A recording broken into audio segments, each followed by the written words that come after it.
বন্ধুগণ, আজকে 19 তারিখে 19শে জুলাই এই আলোচনা সভা আয়োজন করার একটা বিশেষ কারণ হচ্ছে 19শে জুলাই গত বছরে গণতন্ত্র মঞ্চের মিছিল এবং আমরা কার্যত সমাবেশ শেষে গণতন্ত্র মঞ্চ এবং এবি পার্টি যৌথভাবে একটা মিছিল করছিলাম। সেই মিছিলের উপরে পুলিশ ভয়াবহভাবে আক্রমণ করে। একেবারেই নিরস্ত্র একটা মিছিল, পুলিশের সাথে কোনো ধাওয়া পাল্টা ধাওয়া সেখানে হচ্ছিল না। এবং আমরা পুলিশের সাথে আলোচনা করছিলাম যে আমরা আমাদের মিছিল সম্পন্ন করে শেষ করব, কিন্তু তারা কোনো রকম উস্কানি ছাড়া এইটার উপরে ঝাঁপিয়ে পড়ে। প্রথমে সাউন্ড গ্রেনেড, টিয়ার সেল, তারপরে রাবার বুলেট, লাঠিচার্জ, কোনোটাই বাদ রাখেনি। এবং এইখানে গণতন্ত্র মঞ্চের নেতা শেখ রফিকুল ইসলাম বাবলু, সাইফুল হক, হাসনাত কাইয়ুম, এবি পার্টির চেয়ারম্যান মুজিবুর রহমান মঞ্জু সহ ওই মিছিলে আমাদের অসংখ্য নেতাকর্মী, অন্তত 50 জন রাবার বুলেট এবং নানানভাবে লাঠিচার্জে গুরুতর আহত। আমাদেরকেও, আমি নিজেও লাঠিচার্জের শিকার হয়েছি। এবং আমরা যখন হাসপাতালে চিকিৎসা নিতে গিয়েছি সেখানেও আমাদের খুব যে একটা স্বাভাবিক পরিস্থিতি ছিল তা না। বিশেষভাবে আমি যখন কমিউনিটি হাসপাতালে ঢাকায় মগবাজারে সেখানে চিকিৎসা নিতে গিয়েছি, চিকিৎসাও কিছুটা মানে ডাক্তাররা ঠিক একটা বিশেষ কক্ষে নিয়ে গিয়ে আমাকে দেখভাল করছিলেন, কিন্তু যেভাবে হোক তারা আইডেন্টিফাইড হয়েছে যে আমি ওই হাসপাতালে ঢুকেছি। আমরা 40 মিনিটের মধ্যে দেখেছি যে প্রায় 50 জন লাঠি সোটা নিয়ে হাসপাতালের ভিতরে 3 তলায় আক্রমণ করে এবং সেখান থেকে আমাদেরকে তুলে নিয়ে যাওয়ার চেষ্টা করে। এবং সেইটা একদিকে যেমন যেভাবে পারছিল তারা শারীরিকভাবে হামলা করছিল, অন্যদিকে কাপড় চোপড় ছিঁড়ে তারা আমাদেরকে যখন নিয়ে যাওয়ার চেষ্টা করে, রাস্তায় আসে, তখন জনগণের হস্তক্ষেপে সেইখান থেকে আমরা উদ্ধার পাওয়ার একটা সুযোগ পেতাম।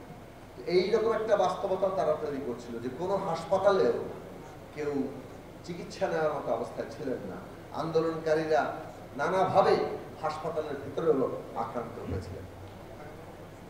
এই ভয়াবহ পরিস্থিতি আমরা সামনে এনে আজকের দিনটাকে সামনে আনছি, কিন্তু 19 তারিখও একদিনে আসেনি, যেমন 5 তারিখে একদিনে আসেনি। এই পুরো অভ্যুত্থানের প্রেক্ষাপটটা দীর্ঘদিন ধরে তৈরি হয়েছে। 2011 সালে যখন শেখ হাসিনা ত্রয়োদশ সংশোধনী বাতিল করে পঞ্চদশ সংশোধনী আনলেন, তখনই পরিষ্কারভাবে বোঝা যাচ্ছিল বাংলাদেশের গতিমুখ কোন দিকে, একটা ফ্যাসিস্ট কর্তৃত্ববাদী শাসনের দিকে। এটা হয়তো একটা ফ্যাসিস্ট শাসনে রূপান্তরিত হতে আরো কিছুটা সময় লেগেছে, কিন্তু ডিরেকশন ঠিক হয়ে গেছে। 14 সালে একতরফা নির্বাচন, 18 সালে সবাইকে ডেকে নির্বাচন করার, সুষ্ঠু নির্বাচন দেওয়ার অঙ্গীকার করে রাতের ভোটের তামাশা, এবং এরপরে পুরো বিষয়টা এই জায়গায় এসে দাঁড়িয়েছিল যে বাংলাদেশের জনগণের একটা বৃহত্তর ঐক্য সৃষ্টি না করলে এই ফ্যাসিবাদী শাসনকে আর পরাজিত করা যাবে না। এবং সেই ক্ষেত্রেই কিন্তু রাজনৈতিক দলগুলো উদ্যোগী হয়েছিলেন। আমরা আমাদের দিক থেকে, তখনও গণতন্ত্র মঞ্চ গঠিত হয়নি, কিন্তু আমরা রাজনৈতিকভাবে উদ্যোগ নিয়েছিলাম। দেশের অন্যতম প্রধান বড় দল, রাজনৈতিক দল বিএনপি, তারাও সেটা উপলব্ধি করেছিলেন 18 সালের নির্বাচনের অভিজ্ঞতার পরে যে বাংলাদেশে এখন সবাই মিলে না নামলে এইখানে এই ফ্যাসিবাদের পতন ঘটানো যাবে না। রাজনৈতিকভাবে আমাদের বিরোধ আছে, পার্থক্য আছে, কিন্তু এত সব সত্ত্বেও আমরা দেখেছি যে কি ধরনের আয়োজন করলে জনগণের বৃহত্তর ঐক্য করা যায়, সেই বিষয়ে প্রত্যেকটি দল কম বেশি তারা তখন নিজেদের উপলব্ধি এবং নিজেদের সে অনুযায়ী রাজনৈতিক সিদ্ধান্ত সেটা গ্রহণ করার জন্য প্রস্তুত ছিলেন। যার ফলে আমরা দেখেছিলাম যে যুগপৎ আন্দোলনের একটা কাঠামো তৈরি হয়েছে। এমনকি যারা ঠিক যুগপৎ আন্দোলনে আসতে সক্ষম হচ্ছেন না, তারাও যার যার অবস্থান থেকে আন্দোলন সংগ্রাম পরিচালনা করা, কিন্তু এক অভিমুখে, মানে লক্ষ্যকে সামনে রেখে যুগপৎ এবং যার যার অবস্থান থেকে আন্দোলনের কাঠামোটা আমরা তৈরি করেছিলাম। বাংলাদেশের এই গণ অভ্যুত্থানের প্রেক্ষাপটে সবচেয়ে গুরুত্বপূর্ণ জায়গা হচ্ছে এইটা যে শেখ হাসিনার ফ্যাসিস্ট কর্তৃত্ববাদী শাসনের বিরুদ্ধে যারা যেসব প্রত্যেকটি রাজনৈতিক দল তারা হয় যুগপৎ আন্দোলনের কাঠামোতে অথবা যার যার নিজের অবস্থান থেকে শেখ হাসিনা বিরোধী লড়াইয়ে তারা নামবেন, এইরকম একটি রাজনৈতিক কাঠামোগত বোঝাপড়া সেটা সেদিন তৈরি হয়েছিল। এবং আমাদের রাজনৈতিক নেতৃত্ব সেই যাকে বলে দূরদৃষ্টিতা, সেই রাজনৈতিক যে একটা পরিণত চিন্তা সেটা তারা হাজির করেছিল।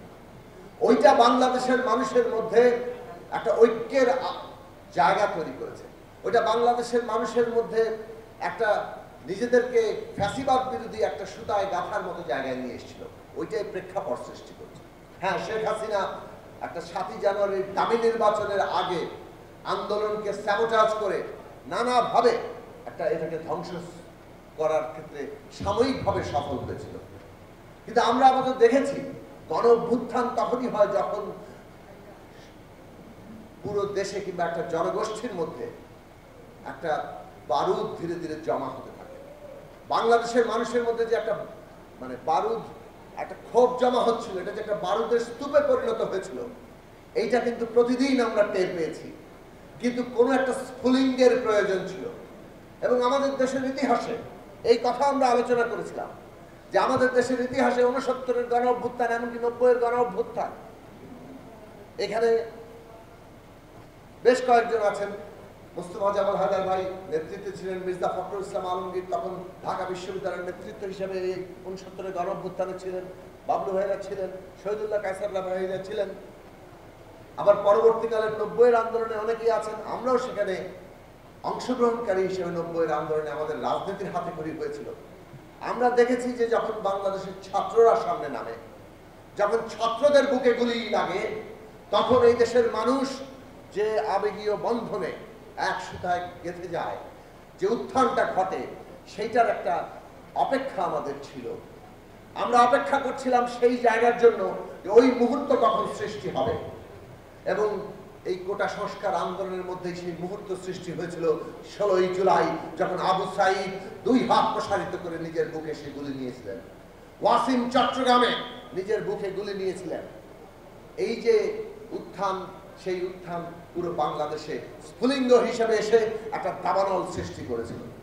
কাজেই আমাদের অভ্যুত্থানের প্রেক্ষাপট খুব পরিষ্কারভাবে মনে রাখা দরকার। কেউ যদি মনে করেন কারো বিশেষ চিন্তায়, কারো একটা কোনো বিশেষ বুদ্ধিতে একটা অভ্যুত্থান হয়ে গেছে, কেউ খুব ভালো মতো পরিকল্পনা করেছিলেন বলে অভ্যুত্থান হয়ে গেছে, এইটা একেবারেই ভুল ধারণা। ইতিহাসের সাথে, জনগণের সাথে এবং সংগ্রামের যে ধরন, সবগুলোর সাথেই এগুলো এক ধরনের এমন একটা বিপরীত চিন্তা যেটার মধ্যে যে কেবল ব্যক্তিগত সাফল্যের গাথা তৈরি হতে পারে, কিংবা পুরো একটা জনগণের উত্থানের সংগ্রামকে কারো কারো বিশেষ অবদান হিসেবে প্রতিষ্ঠা করা যেতে পারে, কিন্তু সেটা ইতিহাসের টেকে না। এটা ইতিহাসের টেকে নাই অতীতেও, এটা ভবিষ্যতে ইতিহাসের টিকবে না। গণ অভ্যুত্থান জনগণেরই উত্থান। সেই গণ অভ্যুত্থান কারো বিশেষ ব্যক্তি প্রচেষ্টায় তৈরি হয়ে যায় না। হ্যাঁ, ব্যক্তির অবদান থাকে, যেমনটা পরতে পরতে বহু ব্যক্তির অবদান ছিল। এখানে যারা উপস্থিত আছেন সকলেরই অবদান ছিল। এক একটা পর্বে এক একজনের অবদান গুরুত্বপূর্ণ হয়ে উঠেছে। সর্বশেষ আমরা দেখেছি অভ্যুত্থানে এই যে আক্তার কিংবা নাহিদ কিংবা হাসনা, সার্জিস, আসিফ, এরা যে বৈষম্য বিরোধী ছাত্র আন্দোলনের একজনের সমন্বয়ক হয়ে উঠছিল, তারা মানুষের আশা ভরসার জায়গায় এসেছিল। কিন্তু এর মানে এই নয় যে এই একটা ঘটনার মধ্য দিয়ে অভ্যুত্থানটা সংগঠিত হয়েছে। অভ্যুত্থান তৈরি করতে 2011 সাল থেকে টানা সংগ্রাম করতে হয়েছে। বহু মানুষ গুম খুনের শিকার হয়েছে, বহু মানুষ নানাভাবে অত্যাচারিত হয়েছে, লক্ষ লক্ষ মামলা, লক্ষ লক্ষ মানুষের বিরুদ্ধে তার দিনের পর দিন কারাবরণ, এই সব ছিল এর প্রেক্ষাপট। এবং পুরো বাংলাদেশকে বিক্রি করে দেওয়া, গদি রক্ষার জন্য তারা যে কোনো কিছু ছেড়ে দিতে প্রস্তুত। ভারত যা চাইবে তাই দেওয়া হবে, কেবল শেখ হাসিনার গদি রক্ষা করতে হবে। এইরকম একটা ব্যবস্থায়, বন্দোবস্তে বাংলাদেশকে নিয়ে যাওয়া হয়েছিল।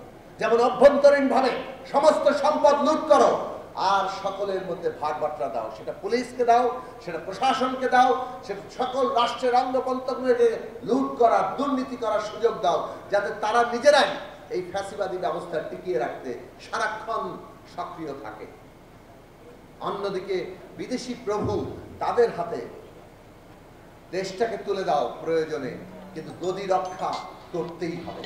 এইরকম একটা অবস্থার বিরুদ্ধে জনগণের মরণপণ লড়াই ছাড়া আর কোনোভাবেই দেশ রক্ষা করার কোনো সুযোগ কোনো অবস্থাতেই ছিল না। সেই মরণপণ লড়াই বাংলাদেশে আমরা তৈরি করতে সক্ষম হয়েছি এবং এইটা প্রধান কৃতিত্ব বাংলাদেশের জনগণের, প্রধান কৃতিত্ব বাংলাদেশের তরুণদের, প্রধান কৃতিত্ব বাংলাদেশের সমস্ত এই জনগণ এবং তরুণদের সাথে যুক্ত রাজনৈতিক, সামাজিক, সাংস্কৃতিক শক্তি পরতে পরতে যারা অবদান রেখেছে। ইতিহাসকে সংকীর্ণ জায়গায় দখলদারি করার প্রবণতাটা ফ্যাসিস্ট প্রবণতা। আমরা আওয়ামী লীগের মধ্যে দেখেছি পুরো ৭১ সালের মুক্তি সংগ্রামকে প্রথমে দল, তারপর একটা পরিবারের কর্তৃত্বে নিয়ে যাওয়া হলো, যেন এটা একটা পরিবারের বীরত্ব গাথা, পরিবারেরই সংগ্রামের কাহিনী, আর কেন বাংলাদেশের মানুষের সেখানে কোনো ভূমিকা ছিল না। আমরা ২৪-এর গণ অভ্যুত্থানকে সেই জায়গায় দেখতে চাই না। আমরা যেমন ৭১-এর মুক্তিযুদ্ধের ইতিহাসকে জনগণের ইতিহাস হিসাবে সামনে আনতে চাই, ২৪-এর গণ অভ্যুত্থানের ইতিহাসকেও জনগণের অভ্যুত্থান হিসাবে আমাদেরকে সামনে রাখতে হবে। এবং সেইটা যদি প্রতিষ্ঠা করা যায় তখন জনপ্রত্যাশা গুরুত্বপূর্ণ হবে। মনে রাখবেন, ইতিহাস কেউ যদি দখল করতে পারে তখন সেই শক্তি রাজনৈতিক সমস্ত ক্ষমতাকেও দখল করতে পারে। এবং এই কারণে শাসকরা সবসময় ইতিহাস দখল করতে চায়। জনগণের সংগ্রাম হচ্ছে শাসকদের এই ইতিহাস দখলের তৎপরতা থেকে জনগণের ইতিহাসকে মুক্ত করা। আর জনগণের ইতিহাস যদি মুক্তি পায় তাহলে জনপ্রত্যাশা, মানুষের আশা, মানুষের স্বপ্ন মুক্তি পাবে এবং সেই মুক্তির মধ্য দিয়ে আমরা এগোতে পারবো।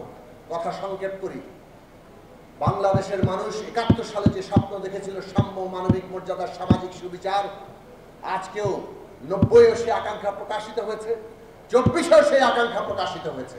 এইটা জনগণের বাংলাদেশ হবে, অধিকার মর্যাদার বাংলাদেশ হবে, বৈষম্যহীন এবং অন্তর্ভুক্তিমূলক বাংলাদেশ হবে। সব মানুষ নাগরিক হয়ে উঠবে। এই নাগরিক মর্যাদা প্রতিষ্ঠা করা এই রাষ্ট্রের প্রধান কাজ। এইটা মানুষ আশা করেছেন। এই মানুষ আশা করেছেন যে ক্ষমতা ব্যবহার করে কেউ আর সমস্ত কিছু দখল, লুটপাট করে নিতে পারবে না, বিদেশে টাকা পাচার করতে পারবে না।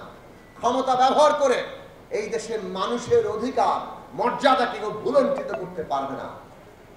সেই জায়গাকেই আমাদের এই আন্দোলনের, এইটা বিশেষভাবে আমরা দাবি করব যে ২৪-এর আন্দোলনের রাজনৈতিক সচেতনতা এই জায়গায় আগের যে কোনো আন্দোলনের চাইতে রাষ্ট্রের চরিত্র কি হবে সেটা এই আন্দোলনের গুরুত্বপূর্ণ লক্ষ্য ছিল। রাষ্ট্র গণতান্ত্রিক করতে হলে ক্ষমতার ভারসাম্য এবং জবাবদিহি লাগবে, সেটা এই আন্দোলনের মধ্যে লক্ষ্য হিসাবে সামনে এসেছিল এবং সেই লক্ষ্যই ২৪-এর গণ অভ্যুত্থানে আরো প্রসারিত হয়েছে। আজকে আমাদের কাজ হচ্ছে আবশ্যিক সংস্কার, আবশ্যিক ক্ষমতার ভারসাম্যের জন্য যা কিছু প্রয়োজন সেইটুকু আমরা যাতে ঐকমত্য প্রতিষ্ঠা করতে পারি। এই ঐকমত্য রক্ষা করা গণতান্ত্রিক উত্তরণের জন্য অত্যন্ত জরুরি। আমরা যদি ঐকমত্য রক্ষা করতে না পারি তাহলে গণতান্ত্রিক উত্তরণ ব্যাহত হতে পারে। নানাভাবে পতিত ফ্যাসিস্টরা, তার বিদেশি দোসররা পুরো প্রক্রিয়াকে তারা নানাভাবে ক্ষতিগ্রস্ত করতে পারে। নানান লক্ষণ আমরা দেখছি। মিটফোর্ডে যেভাবে একটা হত্যা করা হয়েছে এবং যেইভাবে তার ভিডিও ফুটেজ, ন্যারেটিভ হাজির হয়েছে, পরিষ্কারভাবে ষড়যন্ত্র চলছে। যেভাবে গোপালগঞ্জে হামলা হয়েছে, দেশে অস্থিতিশীল পরিস্থিতি দেখানোর জন্য ষড়যন্ত্র চলছে। মনে রাখা দরকার, আজকে বিচার, সংস্কার এবং নির্বাচন, এই তিনটা জিনিসই আমাদের রাজনৈতিক উত্তরণের অপরিহার্য বিষয়ে পরিণত হয়েছে। আমরা বিচার চাই, আমরা সংস্কার চাই এবং আমরা সংস্কার সম্পন্ন করার জন্য নির্বাচন চাই। নির্বাচন ছাড়া সংস্কার সম্পন্ন হবে না, জনগণের অংশগ্রহণ ছাড়া সংস্কার সম্পন্ন হবে না। কাজেই কোনোভাবে নির্বাচনকে ব্যাহত করার চেষ্টা আসলে বিচার এবং সংস্কারকেও ব্যাহত করার চেষ্টা। কাজেই যেহেতু বিচার এবং সংস্কার এবং নির্বাচন আজকে বাংলাদেশের জাতীয় স্বার্থে পরিণত হয়েছে, এটাই দেশের জনগণের এবং জাতির প্রধান স্বার্থ। যারাই এটাকে ক্ষতিগ্রস্ত করার চেষ্টা করবে তারা আজকে জাতির শত্রুতে জাতীয় স্বার্থের বিরুদ্ধে অবস্থান নেবে। কাজেই সরকারকে আমরা পরিষ্কার করে বলতে চাই, মানুষের আকাঙ্ক্ষা কি সেটা আমরা চেষ্টা করছি ঐকমত্যে পৌঁছা। যতটুকু ঐকমত্য হবে সেটা সবাই বাস্তবায়ন করার জন্য অঙ্গীকার করবেন। আর আরো প্রসারিত আকাঙ্ক্ষা নিয়ে জনগণ সিদ্ধান্ত নেবেন এবং সেটা নির্বাচনের মধ্য দিয়ে হবে। যারা জনম্যান্ডেট পাবে তারা সেটা বাস্তবায়ন করবেন। এই রাজনৈতিক প্রক্রিয়া সম্পন্ন করা আপনাদের দায়িত্ব। এর বাইরে অন্য কোনো কিছু করলে জনগণ আজকে আবার রুখে দাঁড়াবে। এই দেশ বাঁচাবে, জনগণ বাঁচাবে। অভ্যুত্থানের আকাঙ্ক্ষা সেটাও, অভ্যুত্থানের প্রত্যাশা সেটাও, যাতে কোন শত্রুরা আমাদের এই অভ্যুত্থানের যে লক্ষ্য রাজনৈতিক উত্তরণ, রাষ্ট্রের গণতান্ত্রিক পুনর্গঠন, নতুন গণতান্ত্রিক রাজনৈতিক বন্দোবস্ত, সেই জায়গা থেকে এক চুল আমাদের সরাতে না পারে। আপনারা সেই লড়াই চালিয়ে যাবেন এই আশাবাদ রেখে আমার শত শহীদকে লাল সালাম জানিয়ে, অন্তঃস্থল থেকে তাদের প্রতি শ্রদ্ধা জানিয়ে, তাদেরকে এই দেশে আগামী দিনের সংগ্রামের প্রতি মুহূর্তে রক্তের ঋণ হিসাবে লালন করার অঙ্গীকার করে আমরা আমাদের বক্তব্য শেষ করছি। সবাইকে ধন্যবাদ।